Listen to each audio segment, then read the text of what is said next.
Hello everyone, welcome to GGN. Today is Friday, March 22nd, 2013. I'm Darko. Alright, so I'm going to cover Syria and Middle East, Israel. The first article I have is just an unbelievable propaganda piece about the recent, what they say, chemical weapons claims or attacks in Syria.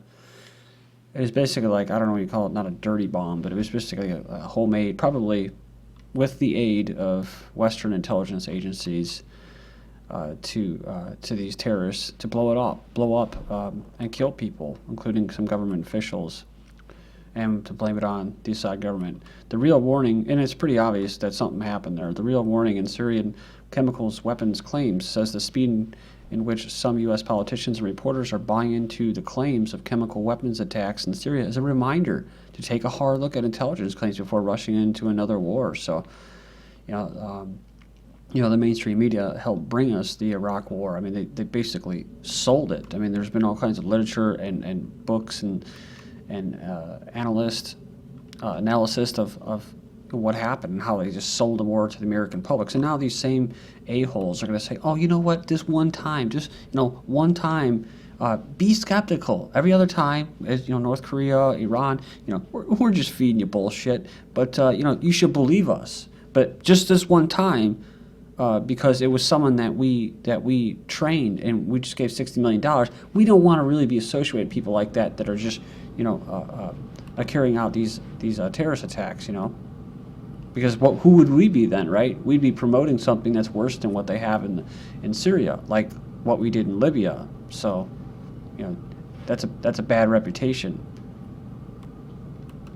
The Syrian government today asked the United Nations to investigate allegations completely unproven and unsubstantiated to this point that a chemical weapon of some sort was used near Aleppo earlier this week. It says, once we establish the facts, I've made clear that the use of chemical weapons is a game changer, says Obama and Israel. And who knows? Maybe they'll find something else, right? MI6 tests soil smuggled from Syria for nerve gas. British government scientists are examining a soil sample smuggled out of Syria, probably planted there, but after a suspected nerve gas attack on rebels in the country's civil war. I don't think anybody's heard of a nerve gas attack. I haven't heard anything about it. The sample was obtained in a covert mission involving MI6.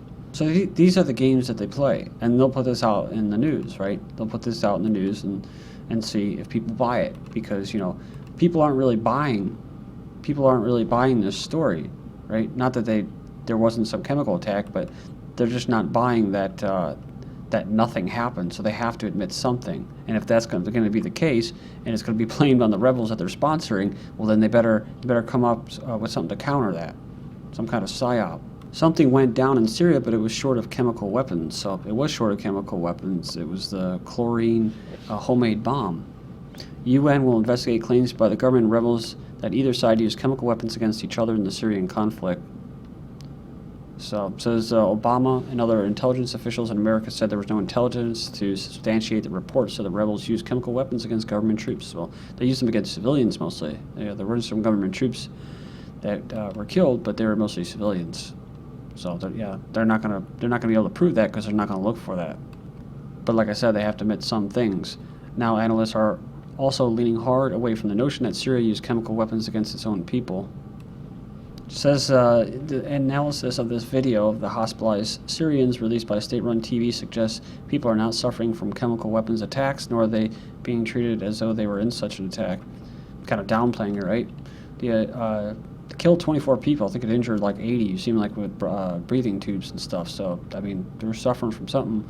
The actions in the video don't match up to the chemical weapons response. Says they believe it's possible the people in the video were deliberately exposed to a caustic agent such as chlorine. Well, deliberately, I guess it's better than accidentally, right?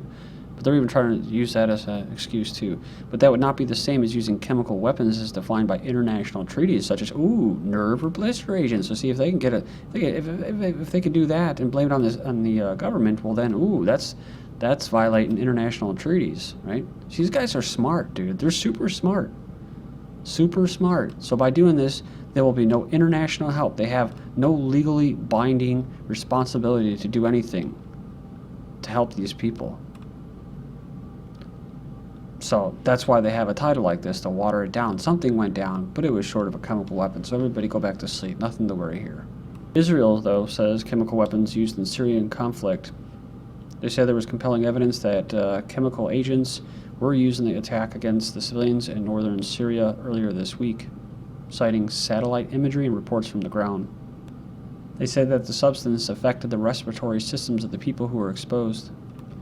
Yeah, but what did they say? They said it could have been the rebels, though we are very doubtful about that. Well, of course, because they're working for you, right? It says it could have been the regime, which is more likely, or it could have been an accident. Iran censures brutal mosque attack in Syrian capital. So all this is going on, just another mosque, a religious holy site, is blown up by these rebels. They strongly condemned a deadly attack on the mosque in the Syrian capital, Damascus, that killed dozens of people, including a top Sunni cleric, which is really, really weird because it makes me wonder that this wasn't even the rebels. This was actually like Mossad or MI6. I mean, maybe they were planting or collecting nerve agents in Syria. Maybe they were carrying out this little Psy-Op, little black op as well. Because they could say it's a suicide bomber. He blew himself up.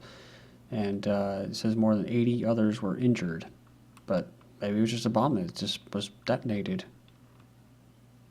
So it says here that the Iran Foreign Ministry said the killing of clerics, including al-Bouti, will certainly thwart ominous plots by the U.S. criminal Zionism and their regional allies that seek to sow discord and trigger sectarian strife by offering money and weapons to armed and terrorist groups.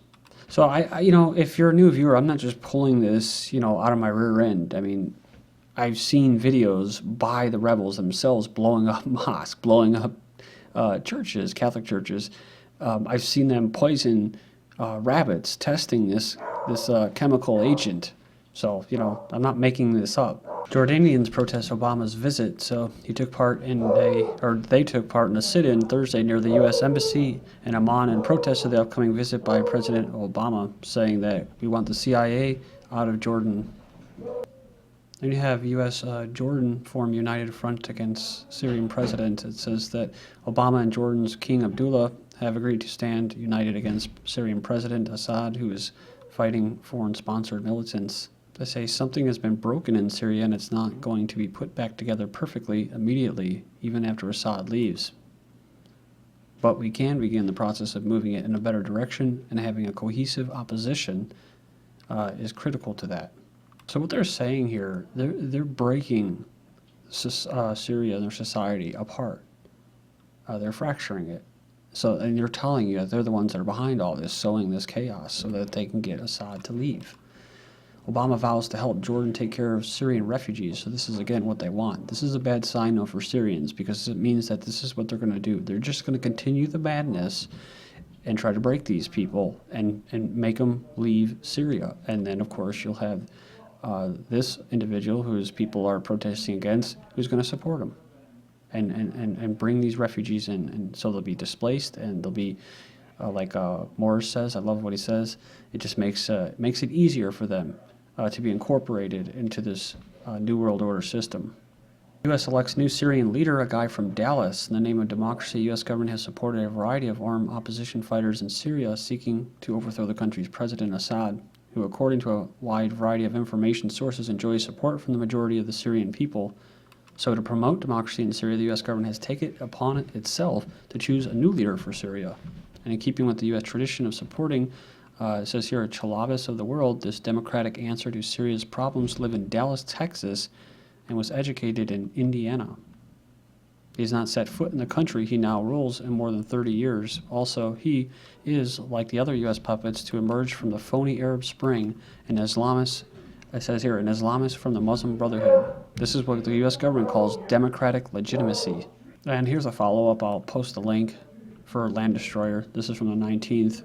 U.S. new Syrian Prime Minister, yet another Muslim Brotherhood extremist. This is like Libya. You can see the results of these Western powers' actions. Here's another results of their Arab Spring, their phony Arab Spring. They had the Muslim Brotherhood go in there. At least 40 protesters injured in Egyptian clash. Back to that article, Muslim Brotherhood sets up brown shirts to enforce rule. So this is the editor's note. is a baby step towards being a counterbalance to the Egyptian military. That's what the question that they're asking. Is it? It says, will they eventually get funding and stockpile weapons? The Muslim Brotherhood supports the Muslim Brotherhood only, and this will most likely evolve into well-armed thugs cracking down on the enemies of the Muslim Brotherhood. They have been in the shadows for years, and now they are making their power play. Will Egypt go silently down the road to oppression or torture again? It says at least 40 people have been injured in clashes between anti-government protesters, Muslim Brotherhood supporters, and Egyptian police. Protests against the Muslim Brotherhood continue to rock Egypt without a word being said from the White House. Now the Brotherhood and allied Islamists are taking cue from their Shiite counterparts in Tehran and have announced they are setting up a civilian force with the power to arrest those they deem to be criminals. Clashes broke out after anti-government demonstrators ransacked 3 Muslim Brotherhood offices. Says anti-government protesters fired birdshot at the Brotherhood supporters and attacked them with rocks, knives, and sticks, and engaged in fistfights with them. Police say Syria's Islamist rebels a grave threat to UK security. So it says here that top police officials say that the Syrian rebels with their various Islamist factions pose a grave threat to national security on par with the threat posed by Al-Qaeda. Says this view of Syrian jihadists as a threat is a different perspective, with Britain's political leadership loudly endorsing the groups and calling on the EU to back off their ban so British officials can start arming them. That's the big problem for British security officials, since those fighters are going to come back trained and radicalized, and potentially with British-provided weaponry. If you check out Wednesday's videos that I put up, there's a video that says German jihadists, a security threat, and Germany is concerned about these jihadists supposedly coming back to Germany. But it's funny because you got the UK Army and SAS and they're aiding these rebels, and then Germany sending Patriot missiles to Turkey as part of NATO's effort basically to guard against attacks from Syria. And of course they have troops there. So he's kooky and he's a little off his rocker. He's James Holmes. He's back with a beard. Thought that was a little odd. He still has the same mind control DARPA stare, whatever the hell you want to call it. Aurora shooter James Holmes converts to Islam. So there you go, folks. Man accused of killing 12 people last July at midnight. Premiere of The Dark Knight Rises in Aurora, Colorado, is reportedly converted to Islam. Yeah, I think this is it's just another part of the Psy-Op and the programming. Pro-Assad hackers attack BBC Twitter with anti-Semitic messages. Hackers identify themselves as members of the Syrian Electronic Army, has carried out a string of web attacks against targets that it sees sympathetic to Syria's rebels. So it says they came under attack from hackers. It goes on and it says that the message included threatening Israel with a nuclear strike and advising residents to return to Poland, a reference to the Holocaust. So remember the first article where we're talking about selling a war and how this article is saying, oh, we don't want to sell a war too fast. Look at this. Fake intelligence, U.S. manipulated public opinion before Iraq war, says former intelligence officer. He was an Iraqi intelligence officer, former chief of the American desk of Iraqi intelligence service. Phil Donahue on his 2003 firing from MSNBC when liberal networks couldn't tolerate anti-war voices. He was fired from his primetime NBC show during the run-up for the U.S. invasion of Iraq. The problem was not Donahue's ratings, but rather his views. He said that Donahue was a difficult public face for NBC in a time of war, providing a home for the liberal anti-war agenda at the same time that our competitors are waving the flag at every opportunity. Says they were terrified of the anti-war voice, says Donahue. Hamas says Israel can expect extended military funding. So he got a warm welcoming, saying, let me be clear, Israel remains fully committed to peace and the solution of two states for two people. This is Netanyahu saying this. We extend our hands in peace and friendship to the Palestinian people. First, the beast had a breakdown. Now a wicked sandstorm has grounded President Obama's helicopter. So a sandstorm grounds his helicopter. And this was while he was visiting Israel's Museum to the Holocaust. China and Pakistan reached secret nuclear reactor deal for Pakistan. So that's kind of a big deal. U.S.'s deal violates international accord. It's kind of like this. U.S. threatens Pakistan with sanctions over Iran gas pipeline. Mobs roam streets of riot-hit Myanmar town. So angry mobs took to the streets of this town for a third day. It left 10 people dead. North Korea issues an air raid alert saying they can't tolerate U.S. carrying out nuclear strike drills, setting us as targets and advertising them as a strong warning message.